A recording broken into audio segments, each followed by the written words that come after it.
Welcome back to the Ranjit Kumar show. आज हमारे साथ मौजूद हैं अशरफ चौधरी साहब, number 1 sales trainer in Pakistan. इसके अलावा ये है फातेह ज़ियाबितिस। मैं समझता था कि ये ऐसी बीमारी है क्योंकि मेरे घर में जो मेरा भाई है वो केमिस्ट है, मेरा जो दूसरा भाई है वो डायबिटोलॉजिस्ट है। इसके अलावा भी मैं बाकी लोगों से बातचीत करता था तो कहते थे कि ऐसा मर्ज है, हो गया कभी नहीं जाएगा। कल इसी टेबल पे एक क्लिनिकल साइकोलॉजिस्ट से मेरी बात हो रही थी।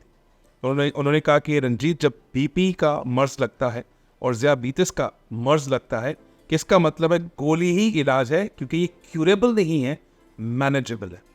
18 साल दवाइयाँ खाई आप, वरना आज आप बिलीनियर होते। कि 18 साल दवाइयों का जो सिलसिला है वो कब ख़त्म हुआ, कैसे ख़त्म हुआ, क्या ड्राइविंग फोर्स था आपके? Ranjit, thank you very much. 2022 में ना, जो ही 2022 स्टार्ट हो रहा था तो वो एक नए साल की रेजोल्यूशन हम पास करते होते हैं, जो कि नॉर्मली एक हफ़्ता भी नहीं रहती। एक हफ़्ता बाद भूल जाता है बंदा कि मेरी क्या रेजोल्यूशन है। मेरी रेजोल्यूशन ये थी कि मैंने इस साल शुगर को रिवर्स करना है, या मैं हूँ या शुगर है। ये आप दरमियान में मतलब ऐसा कोई जीना होगा, मरना होगा, शुगर तेरे को ही मरना होगा।